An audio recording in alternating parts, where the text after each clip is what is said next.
Hi, welcome everybody. I am very excited to have with you this month is Hanna von Hafenbrädl. Hanna was one of my instructors in my yoga certified yoga teacher training. And I was so inspired by her story, by her gentle yet powerful presence. And I see what a leader she is in the industry and what a strong example she is for many, many people that I wanted to have her here to interview her. And I don't usually read off a piece of paper, but I do. Her background is so fascinating to me that I'm going to read just a short bit about Hanna. So Hanna is the co-founder and director of education at Happy Jack Yoga. That's an online yoga university. And they also do trainings all around the world. So it's also in person as well. Hanna's yoga journey began in 2007 when she very unexpectedly lost her husband to a virus. The sudden loss turned her life and her future upside down. And today she sees her grief process as her superpower. When Hanna found yoga, she immediately fell in love with the philosophy and the asana practice. Today, she uses yogic tools creatively to address trauma, loss, and mental health by offering yoga teacher training online and around the globe with Happy Jack. Hanna is a spirituality and life coach, speaks 7 languages, and has lived in 7 different countries. Today, Hanna recognizes that her healing has happened gradually, although she knows she wouldn't be who she is today if it wasn't for her deep desire to study yoga, mental health, and spirituality. Through the grief process, combining therapy and yoga, Hanna was able to reconnect the dots from her childhood difficulties and find her own inner power. Hanna now dedicates her life to being of service to others. Hanna studies under both Western and Indian yoga masters and is currently involved in yoga therapy training and professional grief counseling training program. Hanna offers one-on-one coaching, and I'll post links in the comment section of the video and in the description so you'll know how to get in contact with Hanna if you like. All right. Welcome, Hanna. Thank you so much for being here.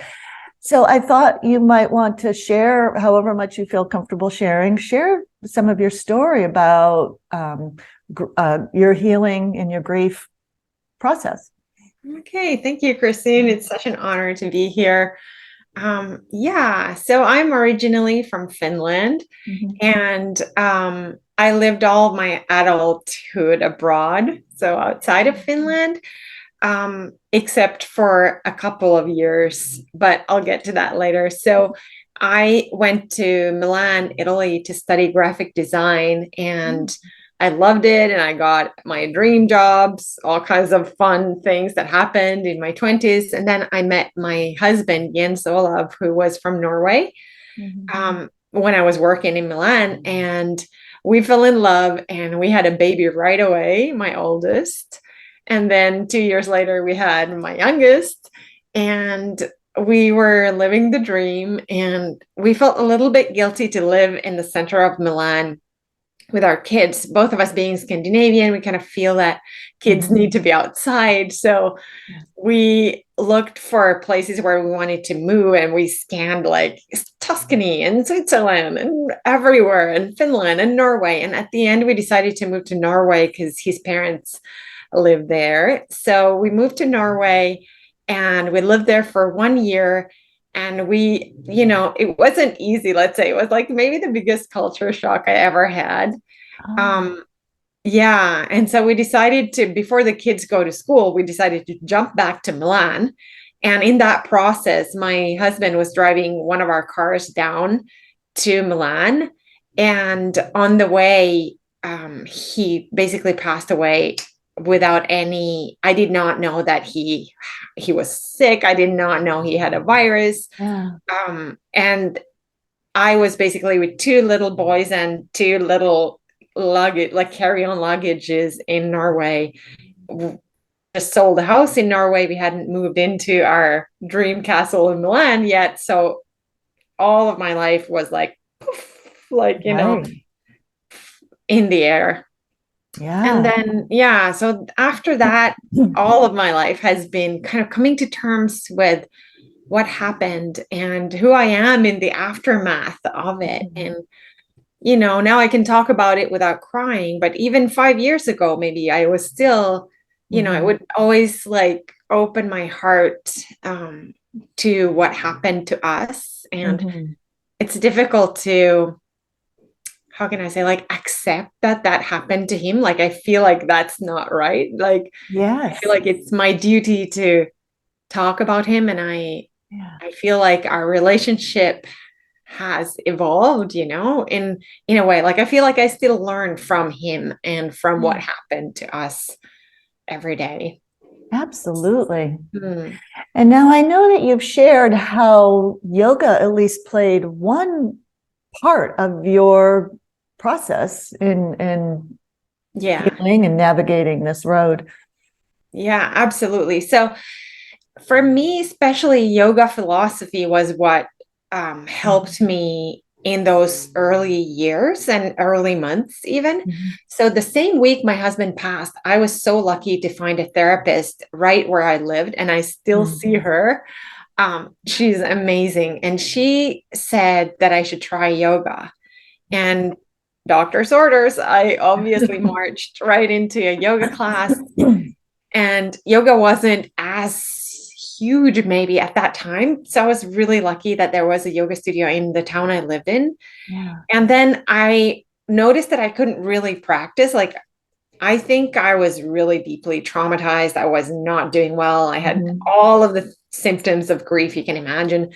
But what did help me was kind of understanding the yoga philosophy around, how my husband had, like, I had never lost anybody. I had no way to process or understand how that was even possible. But I felt that I felt that something had shifted in the way I saw the world and how the world felt. Like, yes, I was grieving and it was horrible and I would not wish it upon anybody. But there was also something that held me, like almost like something that is bigger than me that I wasn't open to prior. So maybe this kind of opened my heart and my spirituality. And yoga philosophy is really good that way. They would kind of give me more hope than the traditional system I was brought up in, where the yoga tradition will teach us about the soul being eternal, and that gave me great comfort to think that, it wasn't just game over. Like, maybe he's somewhere else and maybe there's a transformation that happens. And I still don't know for any facts, but it does make me feel like things make more sense in a way. Absolutely. Absolutely. Interesting. So at some point in your, not only the healing journey, but in your career, you transitioned from graphic design to now yoga instructor, coach, co-founder of a very large yoga school that's accessible both online or in person. How did that transition come about for you? Well, so I lived in Norway with my boys for 7 years, and then I moved to Finland, which is where I'm from, to Helsinki, where I had never lived before, but I still have my mom and my brother and friends who live there. So we moved to Finland. And when I was in Finland, I met someone called Happy Jack because I was looking for, I was a busy single mom. I was working, I was doing all the things, but then I felt like I wanted an alternative way to the typical hectic life, right? Sure. And so I took a yoga class with Happy Jack. I saw an ad on Facebook, and basically I met him. We fell in love, and he said something to me that also changed my life. So the day I met him was my first husband's birthday. And that to me was like a huge, difficult day still, so many years later. And I decided to give myself this workshop with Happy Jack as a gift because I couldn't give him a gift. I gave myself a gift. And then that was like a pivotal moment where Happy Jack he said this very sentence. He said, I don't know who I would be if it wasn't for my first yoga teacher training. Wow. So he was saying that it has changed who he was. Yeah. And that was so exciting to me because then of course I asked myself, like, who would I be? Like, what else am I than all the things that I know about myself? Right. Yeah, so he Oh, I encouraged love me that. to get Yeah. into yoga teacher trainings, and then it really did change how I see myself and my connection with the world around me. Like, it really Yeah. changed how I see my place in the world, you know? Yeah. Oh, that's such a simple yet a powerful statement. And it Yeah. has stuck with you all these years. Um, I took my yoga teacher training with Happy Jack Yoga University, and it was during the COVID epidemic. So my training was all online, along with dozens or probably hundreds of others. And here I'll just express what a high quality program it is. Both you and Happy Jack together, and the rest of the Happy Jack Yoga University team have really put together such an in-depth program, because here in the West we tend to think of yoga as just the exercises you do on a mat. But like Hanna referenced at the very beginning of our chat, it's so much more than that. And everybody decides to what extent they want to dive into the yoga wisdom and yoga philosophy. And it's also very accepting of, you come to yoga who you are, and it will meet you where you are. So it's adaptable to your own whatever current religious beliefs you already have. It's adaptable into any other sort of fitness or mindfulness routines that you already have. And I know that at Happy Jack University, they do a very good job of teaching the philosophy, teaching the wisdom and spirituality in a way that's very acceptable and palatable and adaptable to individuals. So I will also post links to the university if anybody is interested. And that's a very powerful question, or statement. I don't know who I would be today without yoga teacher training. I know personally, it made a very big impact in my life, and I resisted for many years taking the training, and then I couldn't ignore that little voice inside me any longer, and I'm so grateful that I did it and got to learn directly from Hanna and her team, and wonderful, wonderful experience. So the two of you co-founded Happy Jack, and I know that originally you were giving programs all throughout the world and now online. Yeah. Anything you would like to share about that? Any high points or words Yeah. of wisdom for prospective students? Yeah. So I think that, well, leading Happy Jack Yoga programs has been fantastic because it has grown into something that is way beyond me and Happy Jack. Yeah, It really is a community of amazing people. yeah. And that's something that we could not plan for. Like, it's just been an amazing gift to both of us. And we feel like we're just serving the community. It's not about Happy Jack or me. It's about all of us who come together, and what we find it's kind of like a self-discovery process, and Mm-hmm. also yoga discovery process, because it's a Mm-hmm. huge body of wisdom that we kind of are so lucky that we can Mm-hmm. dive into. And so we go to India still every year, because that's the birthplace of yoga, and it's a really magical and incredible place. It changes you forever, just like a yoga teacher training, maybe Mm-hmm. even more so. And then we also lead programs online, which, to our surprise, are just incredibly impactful, and and we really take the trainings ourselves. Like, both Jack and I, we do all the same things. It's sometimes we think that yoga teacher training like requires that you're bendy and you're this and that, but Right. it's not like that. Yoga is bigger than that, right? Yes. So And yeah. absolutely something that you can take with you for the rest of your life. And right, it's not about, can you do a split or a back bend? It's a practice that will fit you, really. Yeah. Yeah. And you grow within it. Yeah. Yeah, that's how we practice and teach all of Yeah. it, both the philosophy and the physical yoga poses, and Right. also meditation. Like it's not Mhm. boot camp. It's not something you're good at or not. Like Mhm. there are so many ways to meditate that there is Mhm. ways that will fit each and every one of us. Yeah. And then we notice like, wow, this is quite a gift to give yourself. Mhm. Even Absolutely. a few mindful moments will Mhm. expand your horizons. And Yeah. yeah, and the depth of connection that you feel with yourself and the people in your life, it, it's Absolutely. really so beautiful. And the depth of connection you can feel with a higher power, a higher wisdom, that divinity that's within you, whatever words you choose to use it.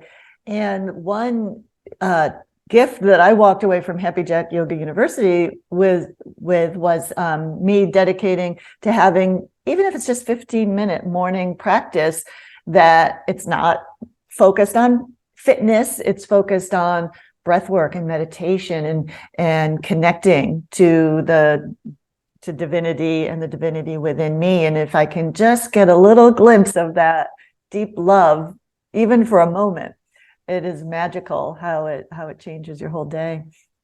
Yeah. Before we wrap things up, there was one other thing I wanted to touch on with your healing process through grief. And is if you could talk just a little bit about the importance of self-love and self-compassion in the healing process, because it's very common, especially like I'm a type A personality. It's very common for type A's to be self-critical, or you should be doing this faster, or you should work harder, or why can't you just get over it? And then, I just know personally, but I'm going to want you to speak to it, how important self-love and self-compassion are, like taking your foot off the gas pedal sometimes and allowing things to happen. Yeah, that's been huge for me. That has also been one of the biggest shifts in how I operate, Yeah. between myself and myself, like how I talk to myself. Mm. And that could be called self-compassion or self-love, Mm-hmm. um, or just an attitude shift in how we speak to ourselves. Yeah. Because what I've learned through yoga is that all of us are really deep and like mysterious beings. Like the moment I take myself for granted or I judge myself, I do something that I would never do to you, Christine, or my best friends, or my Right. anyone I loved. I would never speak that way or Right. assume such things Yeah. of another person. And why is it okay to do it to myself? Mm. And when we stop doing that, then it's like we get access to more space, like more exhalations, more Yeah. like life becomes less complicated and less loaded. And it doesn't mean Yeah. that you stop doing things you want to. Like self-compassion is actually, it's almost like if you think about the body, like our physical body, it relaxes when it feels safe. And Mm-hmm. that's true emotionally and mentally as well. Like if I don't feel safe, then Mm-hmm. I will not respond in the same way. I will not grow in the Yeah. same way. Like we know now that the brain keeps always evolving. It doesn't stop when you're 18 or 25. Right. Our brain is constantly adapting to the environment and the inputs and how we use it. And so I Absolutely. think that shifting the way we talk to ourselves is it can really be a great, like kind of almost like a guidance in how you operate in the world and what becomes possible for you. Like it would not be possible for me to be on this podcast and be self-critical at Yeah. the same time. I would not let you into my world. I would not be able to share anything, or you know lead as an example, or maybe somebody's listening and is comparing like, oh, but I never had such huge grief, or Mm-hmm. like my life's been pretty straightforward always. Well, it's not about comparing. grief is not comparative, like Right. little Right. struggles, and Right. especially self-criticism can be really toxic, you know? Yeah. So there's a huge possibility in shifting that, Yeah. and seeing what else is available, like what else arises, like who you become when Yeah. you no longer um, are mean to yourself or talk in depreciative Yeah. ways, you know? Wow. What an impact those statements make. And you summed it up so nicely. When we're kinder to ourselves, more accepting of ourselves, the world opens up. It doesn't shut it down. It opens it up to so many opportunities, so many more possibilities. The ability to try new things that maybe before you wouldn't. I love that, connecting those two thoughts. Wow. Well, Yeah. what a wonderful thought to leave people with. So, if we can all just give ourselves, as one of our mutual friends says, grace and space, a little Yeah. bit more grace and space, kindness, understanding to ourselves. And then we express that outward to the world as well, which I think also has such a big impact. Yeah, Wonderful. absolutely. Well, hopefully this message will land on ears that will take it and run with it. And by us talking today, it gives permission to people to be a little kinder to themselves and then radiate that outward. Yeah. Well, Hannah, this was wonderful. I know we only had time to touch on a few different things, but perhaps we can talk again in the future and go into a little bit more detail. And like I said, everybody, I'll put Hannah's contact information and the contact information for the yoga school in the comments and both the video descriptions. And before we go, please be sure to subscribe to the channel and to hit the bell so that you'll be notified when I either go live or when new videos drop. And I look forward to seeing you back here on YouTube. Thanks, everybody. Bye-bye.